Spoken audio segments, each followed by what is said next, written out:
This is unbelievable. We need to hold them accountable. Not only the people guilty of the sexual abuse of little girls, but now the pundits, the politicians, the people at the top trying to cover this up in a top-down way by shuttering the release of any files, by not using their platform to talk about this, or people who are blatantly just lying about it, like the President of the United States. Charlie Kirk, for example, is now declaring on his show he's done talking about this. He has no interest in the Epstein case, despite him being one of the people that brought this to the forefront of culture and politics. Every single MAGA pundit who used this to rise to power and now is abandoning the entire Epstein list or the victims is sick. And this comes at a time when Ghislaine Maxwell is now reappearing, now trying to appeal her conviction, and the DOJ is furthering their cover-up. They are doubling down. Before we talk about these MAGA pundits and politicians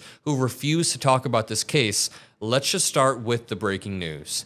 The DOJ just today rejected Ghislaine Maxwell's appeal in the SCOTUS response.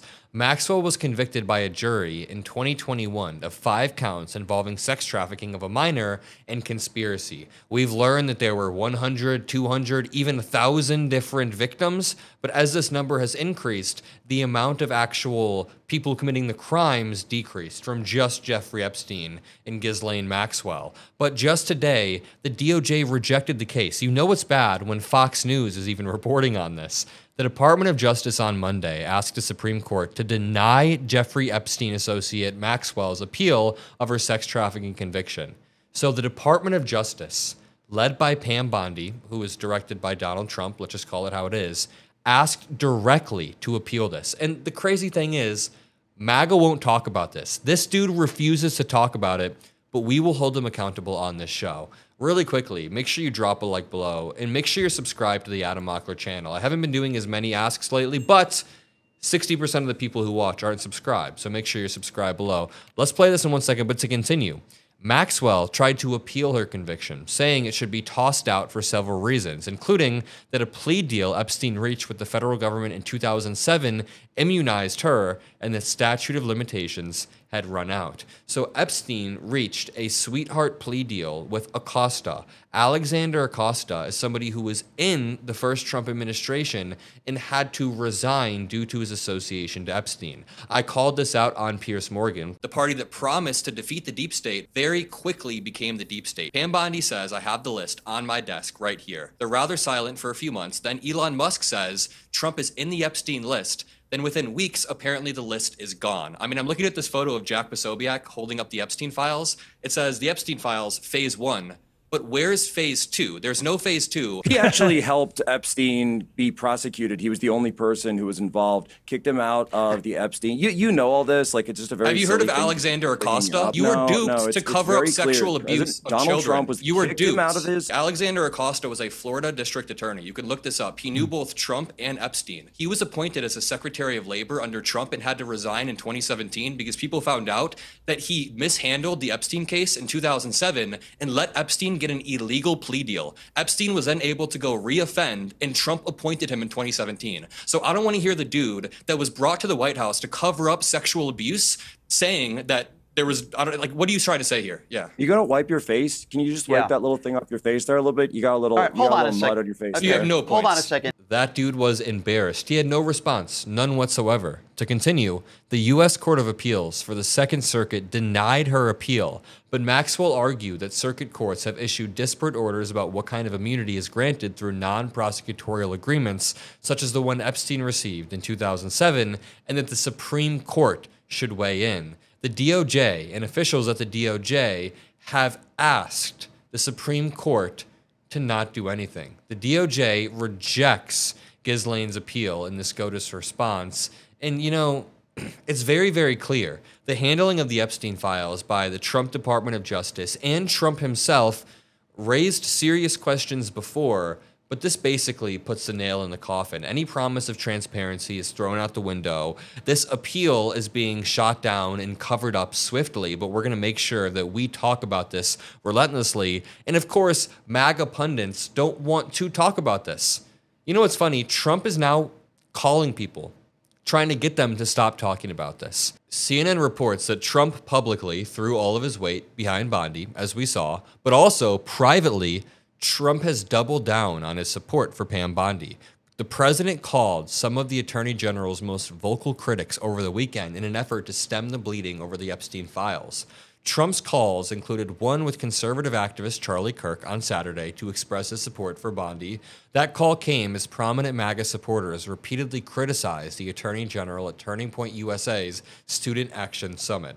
Members of the president's inner circle have also reached out to some of Bondi's critics, so they are calling Charlie Kirk and begging him to stop talking about this. Charlie Kirk, on October 7th of 2024, 1 month before the election, tweeted out, "Vote Trump to release the list." Then, Charlie Kirk says, "I'm done talking about Epstein for the time being." This was after it was reported that Trump called Charlie Kirk. Let's roll this clip. Honestly, I'm done talking about Epstein for the time being. I'm going to trust my friends in the administration. I'm going to trust my friends in the government to do what needs to be done, solve it, balls in their hands. I've said plenty this last weekend. So if you guys want to see my commentary on it, We are watching in real time the party that promised to drain the swamp, creating their own swamp. The president just called one of the top pundits and said, "Hey man, can you back off and not talk about this story as much?" Then Charlie Kirk is now sending out the marching orders to just trust the administration. Trust the administration that lied to your face by saying they had the files and months later saying the files don't exist, but then saying the files do exist, they were just written by Obama, which is a terrible argument in and of itself. This entire thing is despicable. To continue, I want to show you Mike Lawler, a representative, saying that we should just trust the administration. Why do we even talk about this? And as I said, if somebody did something, if there is evidence of a crime committed, then prosecute them. In the absence of that, what are we talking about? You say there's a lot of nonsense. A lot of nonsense from whom? What do you think? Explain to me what you think the nonsense is here. Well, frankly, the fact that you're even covering this.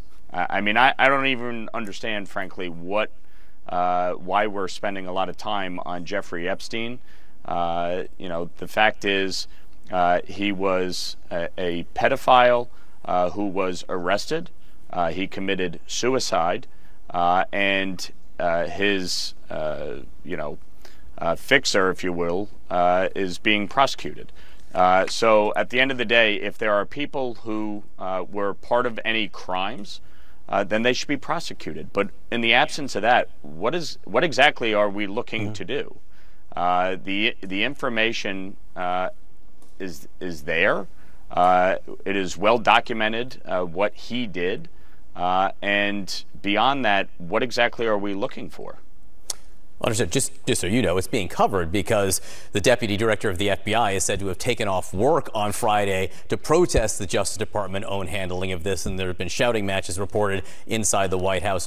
He's asking why it's being covered like his party didn't bring this to the forefront of national politics. And also, we kind of want accountability. He's asking why this is being covered like the DOJ didn't release a memo, a week ago. And since then, like the anchor points out, Dan Bongino has threatened to resign. There has been mass chaos. There's a reason why we're talking about this. It's not all fun and games.